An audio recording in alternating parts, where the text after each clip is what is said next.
Selamat datang di Sahabat Nakes. Pada kesempatan ini kita akan membahas kisi-kisi SKB perawat sesuai dengan surat edaran Permenpan RB pada awal November yang lalu.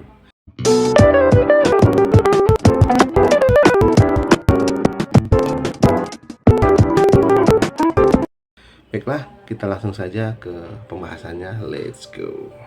Baiklah, sahabat-sahabat nakes, selamat datang di channel Sahabat Nakes. Pada video kali ini kita akan membahas dan mengupas kisi-kisi SKB perawat ahli pertama. Waktu ujian sudah semakin dekat, marilah kita fokus kisi-kisi yang dikeluarkan oleh Permenpan RB pada tanggal 4 November yang lalu. Langsung saja ke kisi-kisinya ya.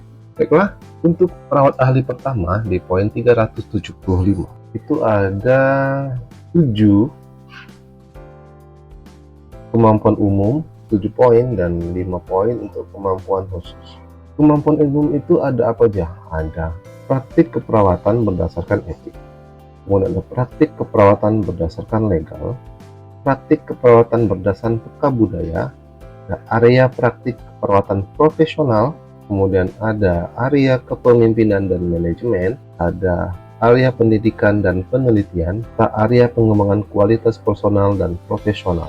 Kemudian kemampuan khususnya apa saja, yaitu asuhan keperawatan medikal bedah, asuhan keperawatan maternitas, asuhan keperawatan anak, asuhan keperawatan jiwa, dan asuhan keperawatan komunitas. Ada 5 poin utama. Nah, kita langsung saja. Etik itu apa saja? Ada beberapa poin penting yang sering keluar di tiap ujian, baik SKB, kemudian ujian teknis P3K maupun ujian kompetensi perawat. Itu tidak terlepas dari 7 poin ini. Baik itu autonomi itu berkaitan dengan hak pasien.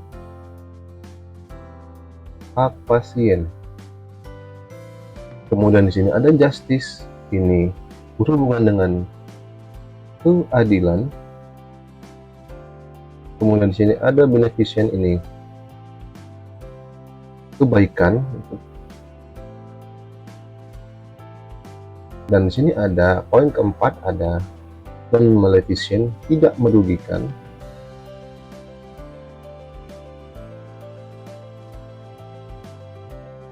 Kemudian ini ada veracity, ini tentang kejujuran. Kemudian di sini ada confidentiality, ini biasanya berhubungan dengan informed consent. Di sini ada fidelity, ini berhubungan tentang kesetiaan. Untuk praktek perawatan berdasarkan etik ada 7 poin penting ini. Lanjut ke praktik keperawatan berdasarkan legal. Jika kita berbicara legal berarti kita berbicara tentang hukum dan perundang-undangan dan perundang-undangan. Namun apabila lebih rinci lagi, maka 10 poin ini apa saja? Itu terkait dengan hak pasien, itu ada terkait tentang tanggung jawab profesional. Ketiga, terkait tentang kerahasiaan dan privasi pasien. Keempat, terkait dengan informed consent atau persetujuan tindakan medik.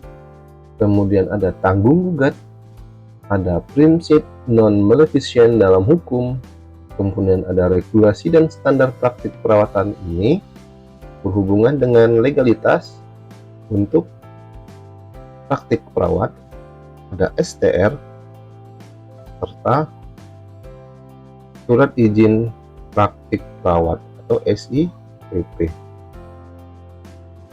Bagaimana regulasinya dan apa saja syaratnya dan lain-lain. Lanjut ke kewajiban pelaporan atau mandatory report. Harus belajar mengenai SOP yang dikeluarkan oleh PPD.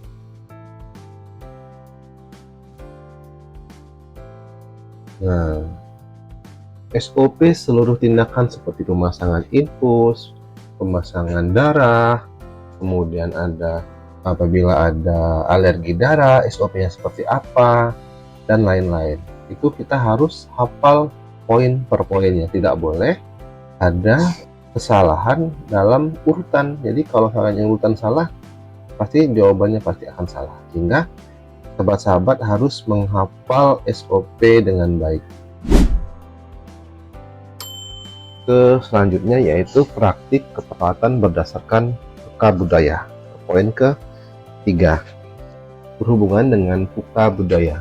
Baiklah, apa saja yang perlu dipahami di praktik keperawatan berdasarkan puka budaya?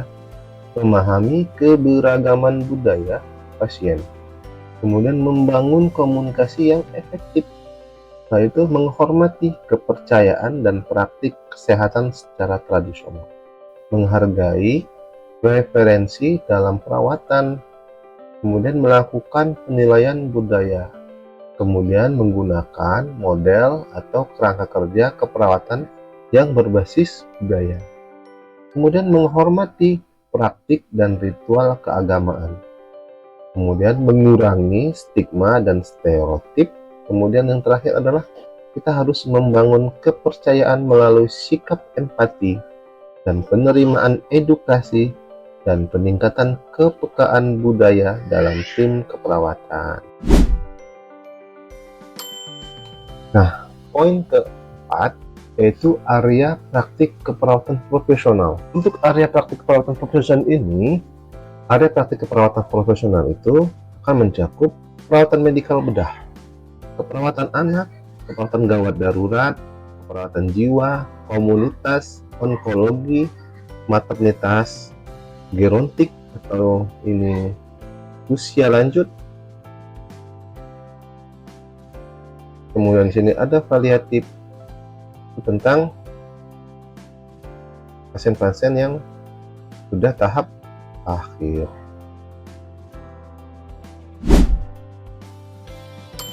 Area kepemimpinan dan manajemen.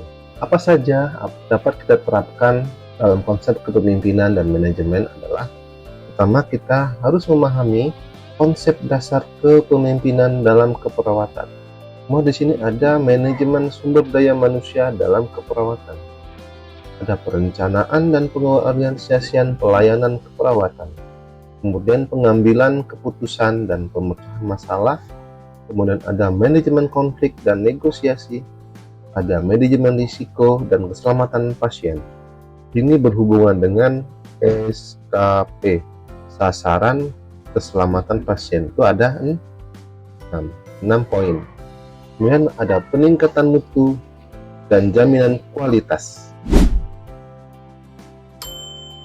Untuk area pendidikan dan penelitian. Pendidikan keperawatan. Pendidikan perawatan itu sekarang sudah ada D3, D4, S1 plus nurse, ada S2, dan ada doktoral ya. Kemudian ada praktek berdasarkan bukti atau evidence based practice. Kemudian peran perawat sebagai peneliti, kemudian peran perawat sebagai pendidik atau persekol. Kemudian di sini ada area pengembangan kualitas personal dan profesional. Ini ada pengembangan kompetensi teknis atau hard skill. Kemudian di sini ada pengembangan soft skill. Artinya ini berhubungan dengan pendidikan, pelatihan. Kemudian ini ada pengembangan etika dan profesional dan pengembangan keterampilan sebagai leadership atau kepemimpinan. Leadership ya. Nah, yang terakhir adalah 5 poin di kemampuan khusus. Kemudian di sini ada kemampuan khusus. Ada 5 poin, ada asuhan keperawatan medikal bedah, kemudian asuhan keperawatan maternitas, ini berhubungan dengan ibu hamil, kemudian alas 1 sampai 4, dan sebagainya. Kemudian aspek anak, keperawatan anak. Kemudian ada asuhan keperawatan jiwa. Kemudian ada asuhan keperawatan komunitas. Demikianlah untuk video kali ini. Jangan lupa like, comment, and subscribe. Apabila sahabat-sahabat nakes ingin request tentang pembahasan soal apa, silahkan komen di bawah ya, sahabat-sahabat. Oke, sampai jumpa di video selanjutnya.